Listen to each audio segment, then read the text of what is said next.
Savannah, Georgia. Alan Wagner, a 33-year-old Argentinian who turned professional in 2007 and played the vast majority of his career on PGA Tour Latin America up to this point, carded a bogey-free 8 under 63 on the Landings Golf and Athletic Club's Marshwood course. Wagner's opening round put him 2 strokes ahead of a trio of players at 6 under par at final stage of the Korn Ferry Tour qualifying tournament. Wagner birdied 3 of the first 5 holes and added another at the par 3/8 to turn at 4 under par. On the back 9, Wagner birdied a pair of par 4s, numbers 15 and 17, and eagled the par 5 15th, knocking an 8-iron out of a divot from 188 yards away to within 6 feet of the hole. "I felt really good today," Wagner said. "It's not easy to start Q School. Too many nerves sometimes. Very happy with this beginning." Wagner knows quite a bit about Q School nerves, with he himself estimating he's been through 10 or 12 PGA Tour and Korn Ferry Tour qualifying tournaments.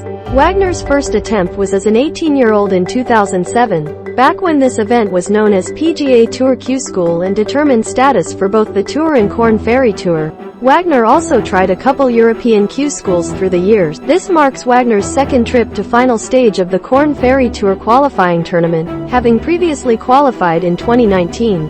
Wagner made it through second stage on the cut line, but finished T126 at final stage, which left him buried in the priority ranking for the 2020-21 season. Wagner did not make a Korn Ferry Tour start in either 2020 or 2021, electing instead to play PGA Tour Latin America.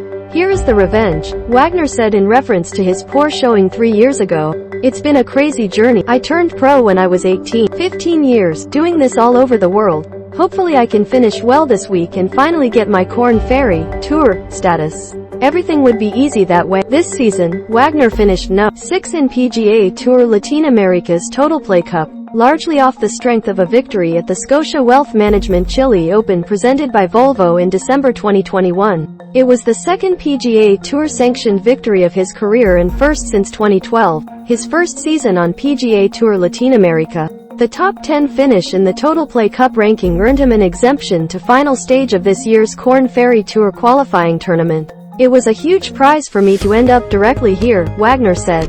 "Now I have to do my work here and, hopefully, be playing Korn Ferry Tour next year." Wagner previously lived in Jacksonville, Florida, rooming with fellow Argentinian Tano Goya, who earned his first PGA Tour card via the 2022 Korn Ferry Tour Finals. Wagner relocated to Mexico last year, but should things continue to go well this week, he will likely reunite with Goya in Jacksonville, where they can play and practice together at TPC Sawgrass. "We are really good friends," Wagner, "and it's also an example for me. I will try to do the same. I see the whole process, and then it works, so in my head, I know what I have to do." The trio of players at T2 and 2 strokes behind Wagner includes Chris Gotterup, who finished No. 7 in the PGA Tour University presented by Velocity Global Class of 2022 and parlayed strong finishes as a PGA Tour sponsor exemption into enough non-member FedEx Cup points for a Korn Ferry Tour Finals berth. Although Gotterup did not earn a PGA Tour card or fully exempt status on the Korn Ferry Tour this season, the trip to finals earned him an exemption for final stage this week. Gotterup, a longtime New Jersey resident, played his first 4 collegiate seasons close to home at Rutgers University, where he was the 2019-20 Big Ten Conference Player of the Year. Gotterup graduated and transferred to University of Oklahoma for the 2021-22 season, which saw him earn 2 of the 3 National Player of the Year awards, Haskins and Jack Nicklaus Awards. Joe Highsmith, who finished No. 10 in the PGA Tour University class of 2022, carded the lowest round of the day on the Magnolia course, a bogey-free 5 under 66. Highsmith played 4 seasons at Pepperdine University, helping the Waves win the 2021 NCAA Championships with a 3-0 record in match play. Highsmith turned professional out of Pepperdine in June and joined PGA Tour Canada by virtue of his PGA Tour University finish. The Lakewood, Washington native finished T2 in his professional debut and rattled off 4 more top 10s en route to a No. 9 finish in the Fortinet Cup, earning him an exemption to final stage this week. One of the more unique and peculiar stories Friday involved a Chipotle Cup, a trip going up a flight of stairs, and skin glue. Charles Wang, a 25-year-old native of Beijing, China, made the cut on the number at first stage and was only 1 stroke clear of the cut line at second stage en route to his first final stage berth since 2015. Wang, who played one season at Northwestern University, 2014-15, celebrated the accomplishment back in 2015 by going skydiving. Shortly after the jump, Wang finished T21 at final stage for guaranteed starts in 2016.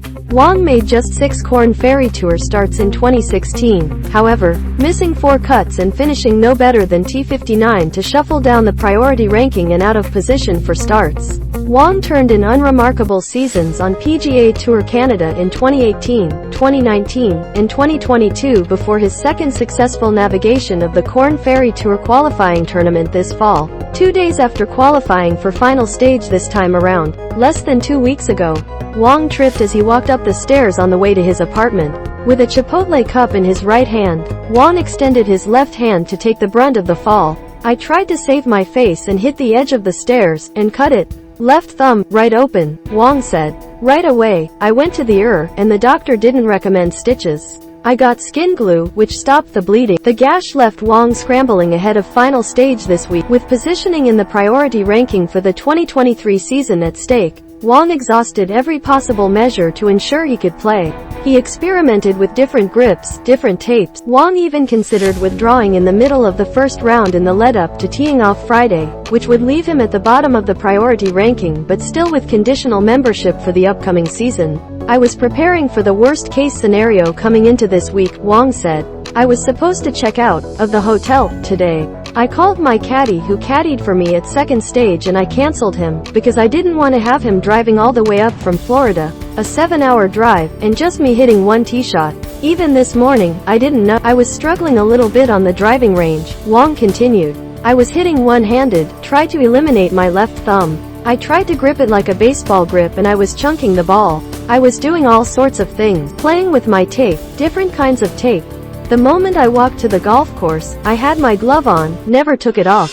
That gave me the best case scenario to play, being consistent with tape and everything." Using his traditional grip, Wang carded a 1/72 on the Magnolia course, which played nearly 1.5 strokes over par. For comparison, Marshwood played roughly 1 stroke under par.